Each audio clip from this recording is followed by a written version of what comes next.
Hello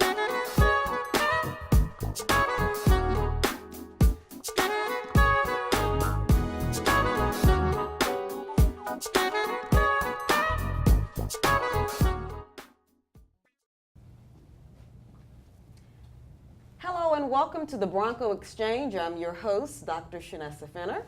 And today with me I have my co-host, JaShawn Steward-Johnson, and our wonderful guest, Dr. Jon Young. How are you doing today, Dr. Jon Young? I'm doing very well. Thank you for asking. How are you doing today, JaShawn? I'm doing good. Wonderful, wonderful. Now, Dr. Young, we'll get started with you. You are the Provost and Vice Chancellor for Academic Affairs. Correct. So what does that mean exactly?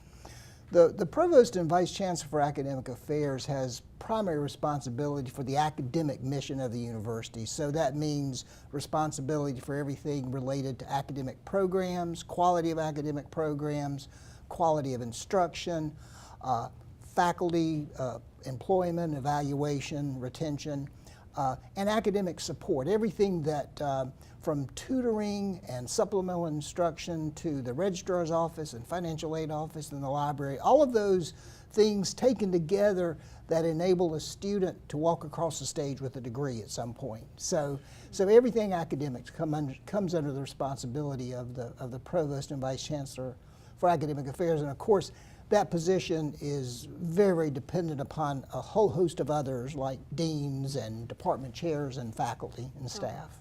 Yeah. So tell us a little bit about yourself. Where are you from? And just give us a few facts about you. Sure. Well, I grew up in Charlotte, North Carolina. I went to University of North Carolina at Charlotte. Got a master's degree at Emory University in Atlanta.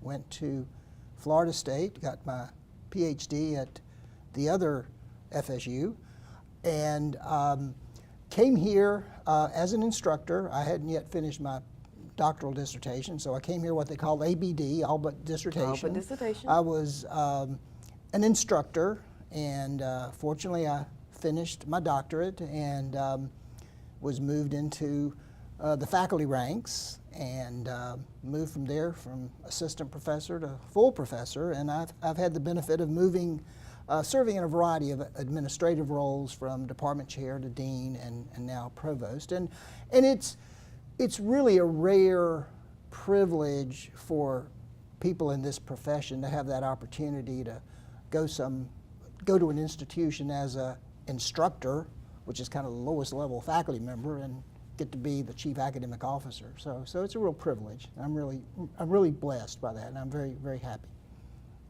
Can you walk us through maybe like the decision for you to become provost? Because you said, you went from lowest level to provost. Can you walk us through kind of like how that happened for you and what did it mean to you, obviously? I was a faculty member here for about 8 years, and just about that time there was a change of leadership at the university. That's when Dr. Hackley became our chancellor. And Dr. Hackley initiated a number of changes under his leadership, and for better or for worse, it was during that time that I moved into an administrative role. I began serving as a department chair. And then with subsequent chancellors, I was asked to do other kinds of roles administratively. And in 2008, when Chancellor Anderson came here, he made some decisions and asked me to serve in the provost role on an interim basis.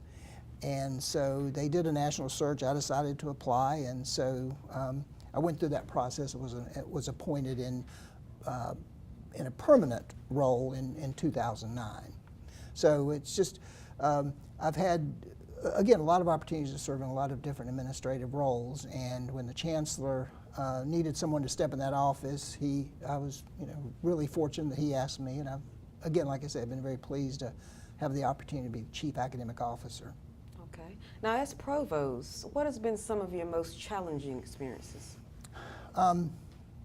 Just about the time the chancellor arrived, 2008, summer of 2008, and I became interim provost in the fall of 2008, that's when the impact of the recession began to be felt in North Carolina. And we had 6 years of consecutive budget reductions. for a total of around $13 million out of about a $65 million budget. So for about the first 6 or 7 years of my service as provost, the big question was how do we make the budget reductions that are required by the state, but still maintain the academic quality that we have to maintain. And so that was an incredible challenge. It forced us to be a whole lot more efficient in our use of resources, and it helped us throughout the campus, I think, be much more conscious of budget considerations and everything that and all the decisions we made. And so I was very, very excited when a couple of years ago it started to turn around. And so instead of cutting every year, our budget began to grow just a little bit. It's still not grown to the level it was before the recession hit, but still we've had some growth. So that's been really good. I mean, the other challenges I think have been, apart from budget, which is the main one, really trying to recruit the best faculty. And we've been fortunate during the last 9 years that we've had just a number of excellent faculty. But when you're going after excellent faculty, there's a lot of competition for them, and the best faculty members have a lot of options to go other places. And so the competition for the best faculty is really a challenge. Because I think one of the things I've learned is that one of the most important things I can do for students is to try to get the best faculty that we can. So managing the budget and faculty recruitment, getting the best and retaining them have been probably the biggest challenges. Now, when you recruit, of course, it's very important to make sure that the person is going to mesh, with the students to form those relationships so that the students will do well. So what do you look for? What kinds of characteristics must these individuals possess? The absolute most important thing for us as we recruit faculty is a commitment to teaching.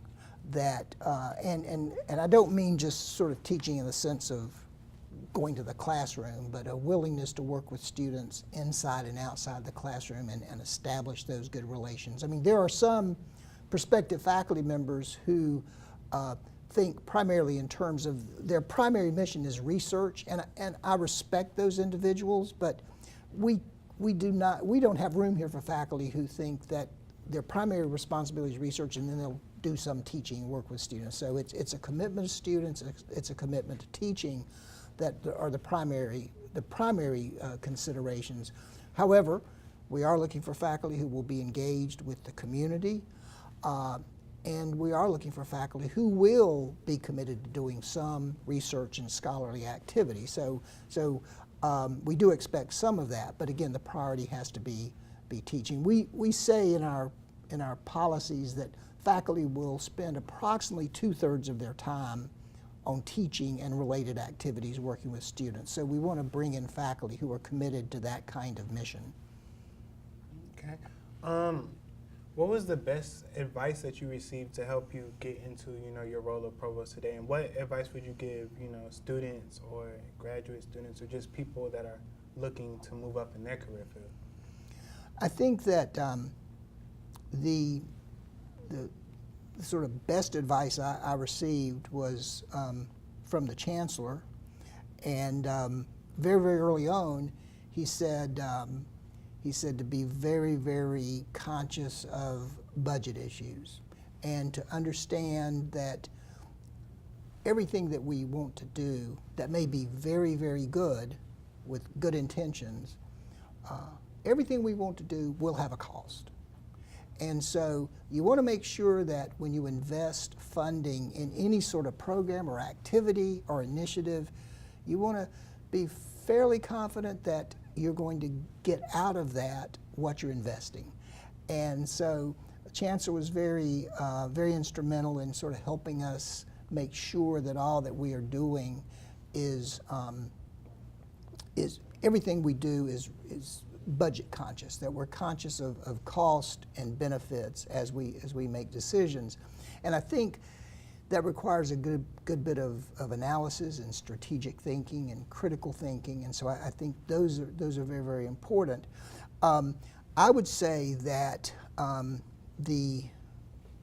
what I find is as I speak to individuals moving into leadership roles in any type of organization, but certainly including higher education, I'm sure Dr. Fenner experiences as well, its ability to look at data, look at a variety of types of data about, in my case, student performance or faculty activity or university activities, and being able to translate those data into strategies for improvement. That I've seen to be one of the most important skill sets that, in terms of moving up in leadership. So I think developing those skills are very, very important. So you all have actual data meetings and sessions in which you all sit down and you look at the data and you come up with different areas and different kinds of professional development and things that's needed for the faculty? Absolutely.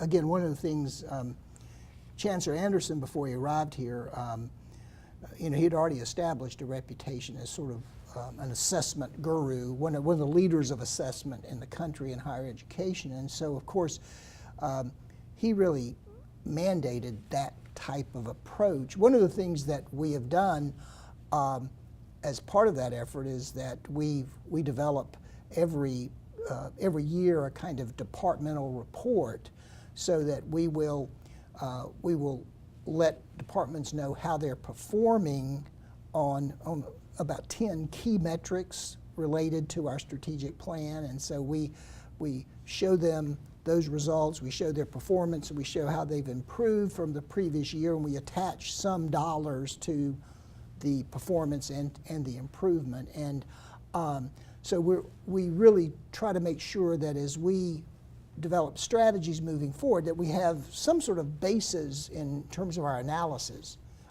to guide those strategies. And then, of course, then you've got the data to show whether or not those strategies are making a difference. Are they working? I mean, it's always important to know that it's always important to have a way of knowing if your strategies work. How will you know it? And so we do that as well. I hear you're a big fan of cinema, so tell us about that. My wife and I, our first date, and I won't tell you how many years ago that was, but our first date was a movie, and so we've been going to movies and films ever since. So yes, one of the great things about Fayetteville is the Cameo Theater, so where you can see films that you wouldn't otherwise see, but we also like just very popular films as well. So I just enjoy films a lot. It's for me a great escape, but at the same time I like films that are intellectual. So I like films that challenge me intellectually as well. And so I probably go to at least one movie a weekend, sometimes two. But it's a great sort of escape from the challenges of my job. Yeah. So do you also look at suspense movies, murder movies, love and romance? You just look at all of them? Just about everything, yes. I'm not too keen on the gory horror movies, but just about everything else. Yeah, yeah. Okay. JaShawn? What's next for you? I know you being provost, do you foresee yourself like maybe in the future being a chancellor at some place? Would you want it to be Fayetteville State, or is this like your final spot for you? Well, I don't know exactly what the future holds, of course, but I don't anticipate higher level administrative roles.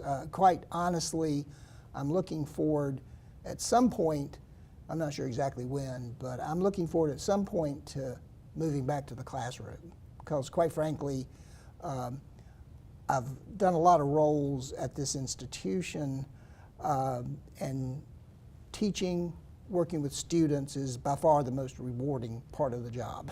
So I'm looking forward to that at some point. Okay. Well, Dr. Young, I thank you today for your time. Sure. Thank you, audience, for viewing the Bronco Exchange. Have a good one. Thank you.